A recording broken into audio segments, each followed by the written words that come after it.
মুর্শিদাবাদে একটা মসজিদ হবে, শুনতে পারেন কথা বলেন এখানে, হ্যাঁ একটা ছাড়া 20টা মন্দির হচ্ছে, অসুবিধা নেই। রাম মন্দির হয়ে গেল, জগন্নাথ মন্দির হয়ে গেল, নিউ টাউনের জমিনে কি একটা বলে সে মন্দির, সব হবে, হাজারটা মন্দির হবে, অসুবিধা নেই। একটা মসজিদের গায়ে জ্বালা আছে না নাই, কথা বলেন দেখেন, দেখতে পাওনি? আজকে তো আবার কাগজে দেখলাম, আমাদের সব কথাই বলতে চাইছি, মুখটা দেবো খুশমুস খুশমুস করছে, কিছু করার নেই, কি বলবো আর, বুঝতে পারছেন না? ইমানের উপর আঘাত লাগলে গায়ে কষ্ট হয় না, হয় না, কথা বলেন দেখেন, গায়ে কষ্ট হয়। যে সব হচ্ছে অসুবিধা, মুসলমানদের কিছু হলেই গায়ের জ্বালা, গায়ের জ্বালা। মাথায় টুপি দিয়ে রাস্তায় বেরোবে, আপনাকে দেখে বলবে ও চাচা, দাঁড়িয়ে রেখে রাস্তায় বেরোবে, আপনাকে বলবে ও চাচা।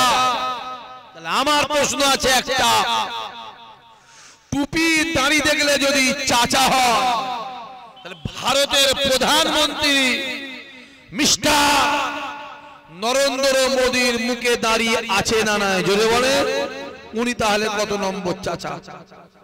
780। যদি তাই বলে, দাঁড়িয়ে দেখলে যদি জ্বালা হয়, আমাদের বিশ্বকবি রবীন্দ্রনাথ ঠাকুরের মুখে দাঁড়িয়ে আছে না নাই, কথা বলে, উনি তাহলে কত নম্বর চাচা?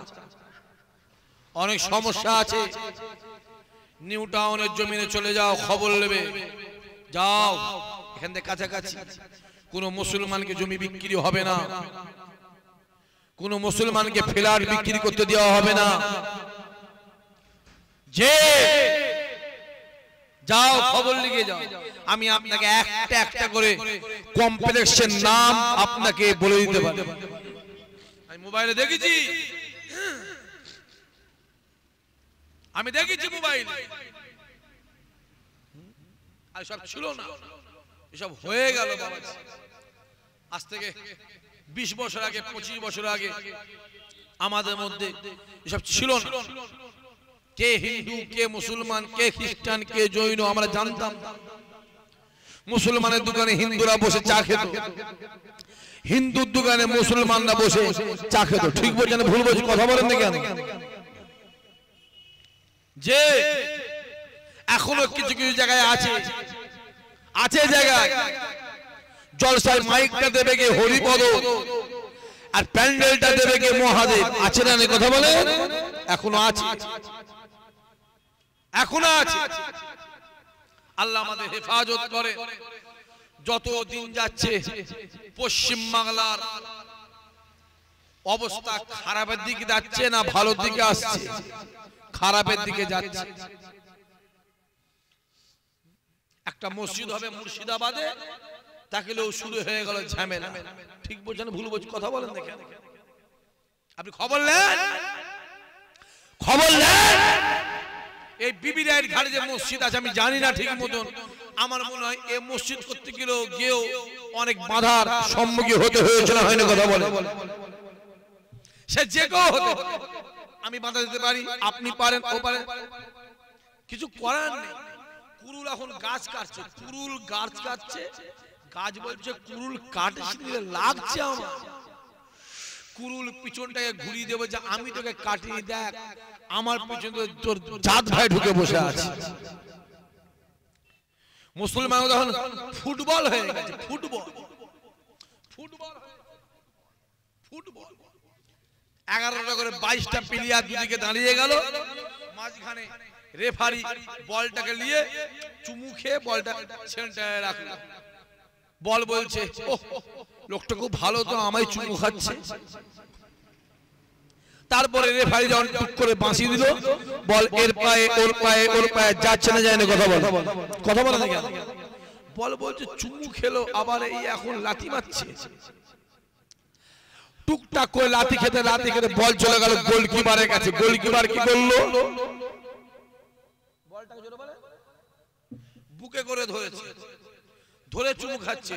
বল বলছো এই লোকটাই পারফেক্ট লোক, খুব ভালো লোক, আমাকে বুকেও ধরলো চুমু খেলো। তারপরে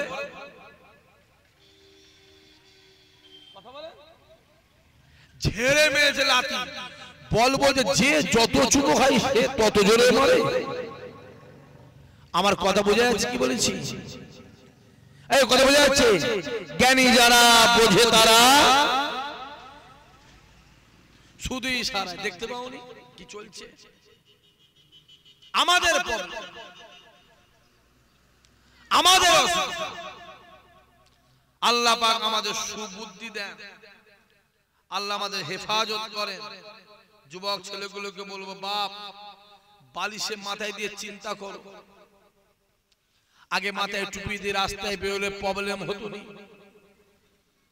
যে কলকাতার এমন অফিস আদালত আছে, মুসলমান যদি কেউ ইন্টারভিউ দিতে যায় তার ইন্টারভিউ নেওয়া হয় না। আছে না নেই? কথা বলেন না কেন? আছে বাবাজি। আজকের মাহফিলটা প্রতি বছর হয়। আল্লাহর ঘর, মসজিদের জলসা, মসজিদের জলসা। প্রতি বছর মাহফিলটা আমার গ্রামের বাপেরা চাচারা করে। হ্যাঁ, আল্লাহর ঘরে জলসা। বাজারে একটা করে মসজিদের দরকার আছে। আমিও দরবারে মসজিদ করছি। আমার মসজিদ কমপ্লিট হয়ে গেলে আমারও অন্য নিয়ত আছে, দেখি না কি হয়। কথা বুঝতে পারেন না? অনেক ইতিহাস অনেক আগের থেকে চেঞ্জ হয়েছে, মাথায় রাখবেন। ইতিহাসটা মানুষের দেখে যে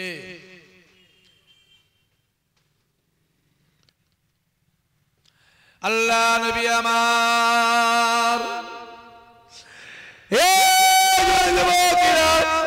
জোহরের নামাজটা মসজিদে নববীতে পড়ে দিলেন। জোহরের নামাজ পড়ে নবী আমার ডাক দিলেন, ও বাবা সাহাবাই কেরামেরা তৈরি হয়ে যাও, রেডি হয়ে যাও, আমাদেরকে জিহাদের ময়দানে যেতে হবে। কেননা একটু আগে আমার কাছে জিবরাইল আমিন এসে বলে গেছে, ইয়া রাসূলুল্লাহ, ইয়া হাবিবাল্লাহ, হুজুর আল্লাহ আমায় পাঠিয়েছে, আল্লাহ পাক বলে দিয়েছে ওইদিকে ইহুদিরা তৈরি হচ্ছে হুজুর আপনার উপরে আঘাত করার জন্য, আপনার মদিনা শরীফের উপরে অ্যাটাক করার জন্য। আল্লাহ পাক বলে দিয়েছে ওরা মদিনা শরীফের উপরে আঘাত করার আগে আপনাকে আঘাত করতে বলেছে। তৈরি হন। আল্লাহ নবী ডাক দিলে, বাবা সাহাবায়ে কেরামেরা তৈরি হয়ে যাও, রেডি হয়ে যাও, আজকে দিনটা সময় আছে, কালকে ফজরের পরে আমরা সকলে মিলে যুদ্ধের উদ্দেশ্যে, জিহাদের উদ্দেশ্যে, আল্লাহ পাকের দ্বীনকে কায়েম করার উদ্দেশ্যে, আল্লাহ পাকের কলমাকে জিন্দা করার উদ্দেশ্যে, কলেমার দাওয়াতের উদ্দেশ্যে, কুরআনের দাওয়াতের উদ্দেশ্যে আমরা সকলে মিলে জিহাদের ময়দানে হাজির হব। আল্লাহ নবী কথা বলতে বলতে জাজ্জা করে কাঁদতে লাগে। সাহাবায়ে কেরামেরা জিজ্ঞাসা করলেন, ইয়া রাসূলুল্লাহ, ইয়া হাবিবাল্লাহ, হুজুর আপনি কিসের জন্য কাঁদেন? আল্লাহ নবী বলেছিল, ও বাবা সাহাবারা, আমি রাসূলুল্লাহ জানিয়ে দিলাম, আমি হাবিবুল্লাহ জানিয়ে দিলাম, জিহাদের ময়দানে যেতে হবে। না আছে আমার কাছে ঢাল, না আছে তরোয়ার, না আছে যুদ্ধের সরঞ্জাম, কি নিয়ে জিহাদের ময়দানে যাব? আল্লাহর কথা বলতে বলতে সাহাবাদের দিকে তাকিয়ে আল্লাহ নবী দুটো হাত পাত দিলেন, ও বাবা সাহাবারা, আমি রাসূলুল্লাহ, আমি হাবিবুল্লাহ, আমি মদিনাওয়ালা, আমি রাসূলুল্লাহ তোমাদের সামনে হাত পেতে দিয়েছি। ও বাবা সাহাবায়ে কেরামেরা, আমি রাসূলুল্লাহ, আমার যে তরবারটা ছিল ওই তরবারটা আমি দিয়ে দিলাম, তোমরা আমাকে দেখে দাও। আল্লাহ নবী সাহাবারা ডাক দিলেন, ইয়া রাসূলুল্লাহ ইয়া হাবিবাল্লাহ হুজুর আপনি হাত পাতবেন না। আল্লাহর নবী ডাক দিলে বাবা সাহাবায়ে কেরামেরা আমি রাসূলুল্লাহ হাত পেতেছি, যার যা মনের ইচ্ছা সবই আমাকে দাও। আজকে দিনে আমরা মালজলটা জড়ো করে নিয়ে কালকে ফজরের নামাজের পরে একসঙ্গে আল্লাহ পাকের দিনকে কায়েম করার জন্য জিহাদের ময়দানে হাজির হব। আরো জোরে হবে না?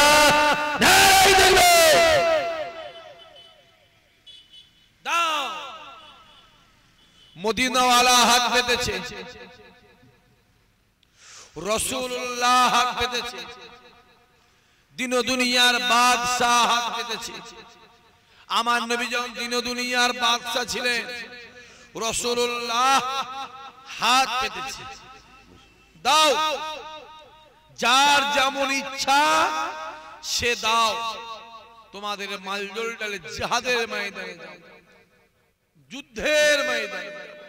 আল্লাহ নবীর গরিব গরিব সাহাবারা কেউ বাড়িতে গেলেন, বাড়িতে গিয়ে কেউ একটা তরোয়ার নিয়ে এসে রাসূলুল্লাহর হাতে দিলেন। ইয়া রাসূলুল্লাহ ইয়া হাবিবাল্লাহ হুজুর আমি বড়টা গরিব, আমার একবেলা খাওয়া আমার একবেলা খাওয়া হয় না হুজুর। ইয়া রাসূলুল্লাহ ইয়া হাবিবাল্লাহ হুজুর আপনি হাত পেতেছেন, আমি আমার তরোয়ারটা আপনাকে দান করে দিলাম। আবার কোন কোন সাহাবা ঢালটা নিয়ে এসে রাসূলুল্লাহর হাতে দিলেন। ইয়া রাসূলুল্লাহ ইয়া হাবিবাল্লাহ হুজুর আমরা বড়টা করে একবেলা খাটি একবেলা খাই, যেদিনে খাটিনি সেদিনে খাওয়া হয় না। ইয়া রাসূলুল্লাহ কষ্ট করে মেহনত করে পরিশ্রম করে এই ঢালটাকে বানিয়েছিলাম। ইয়া রাসূলুল্লাহ আপনি হাত পেতেছেন বলে আমি আমার ঢালটাকে আপনাকে দিয়ে দিলাম। আবার কোন কোন গরিব গরিব সাহাবা এসে একটা জুব্বা রাসূলুল্লাহর হাতে দিলেন। আবার কোন কোন গরিব সাহাবা এসে একটা মোহর আমার রাসূলুল্লাহর হাতে দিলেন। ইয়া রাসূলুল্লাহ ইয়া হাবিবাল্লাহ হুজুর আমরা বড়টা করে আমাদের বড়টা করে একবেলা খাওয়া হয় একবেলা খাওয়া হয় না, খুব কষ্ট মেহনত করে পরিশ্রম করে এই মোহরটাকে নিয়ে আপনার হাতে দিলাম, আপনি আমার মোহরটা গ্রহণ করেন। আল্লাহ নবী আমার মাল নিচ্ছে হাত পেতে কেদাওয়ারা লিখতে লাগে। সাহাবায়ে কেরামেরা এত মাল দিয়েছিলেন, রাসূলুল্লাহ ডান দিকটা ভর্তি হয়ে যায়, মাল রাখার জায়গা নেই। আল্লাহ নবী সাহাবারা মাল দেওয়া শুরু করে। আল্লাহ নবী মাল নিয়ে মসজিদ নববীর বাম দিকটা রাখতে রাখে বাম দিকটা ভর্তি হয়ে যায়। এমন অবস্থায় উসমান গনি হুজুর এক পা দু পা করে রাসূলুল্লাহ সামনে এলেন। আসসালাতু আসসালামু আলাইকা ইয়া রাসূলুল্লাহ ইয়া হাবিবাল্লাহ হুজুর বেয়াদবি ক্ষমা করেন, বেয়াদবি ক্ষমা করেন, আমি উসমান আপনার কাছে যে হুজুর মুঝে বেয়াদবি ক্ষমা করেন, আপনি হাত পাতবেন না হুজুর, আপনি হাত পাতবেন না।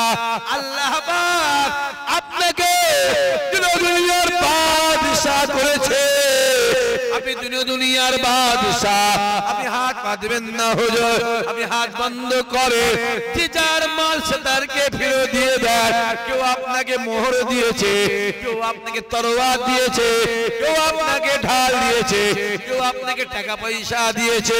ইয়া রাসূলুল্লাহ ইয়া হাবিবাল্লাহ হুজুর আপনি গরিবদের মালগুলোকে ফেরত দিয়ে দেন। যদি আপনি গরিবদের মাল ফেরত দিয়ে দেন, আমি উসমান আল্লাহ পাক আমাকে যা কিছু দিয়েছে আমি উসমান আমার সমস্ত কিছু আপনাকে দিয়ে দেব। আরো জোরে হবে না?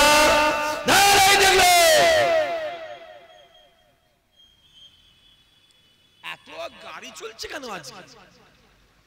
হ্যাঁ এত গাড়ি চলছে কেন আজকে হঠাৎ করে নাকি? না ওই গাড়িকে ওই ব্যারিকেড করে দিতে হবে যেন গাড়ি আস্তে আস্তে যায়। যা জোরে জোরে লরিগুলো যাচ্ছে না আমাদের দেখে এমনি জান শুকিয়ে যাচ্ছে, বুঝতে পারেন না? ওই দিকে একটা ব্যারিকেড দিয়ে তিনটে চারটে ব্যারিকেড নিয়ে আর এই দিকে গাড়িটা আস্তে আস্তে যাবে রাস্তার উপর তো বাপ। আর আজকাল ড্রাইভারদের কথা বলুন, গাড়ি চালাচ্ছে না প্লেন চালাচ্ছে বোঝা মুশকিল। হ্যাঁ হ্যাঁ দেখো না, একটা জলসা হচ্ছে, এত লোকজন, গাড়ির স্পিড কমে না।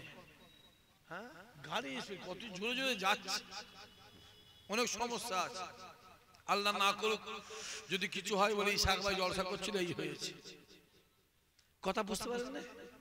জুলুমের তো জ্বালা নেই, জুলুমের শেষ আছে। আসে যে কথা বলছিলাম,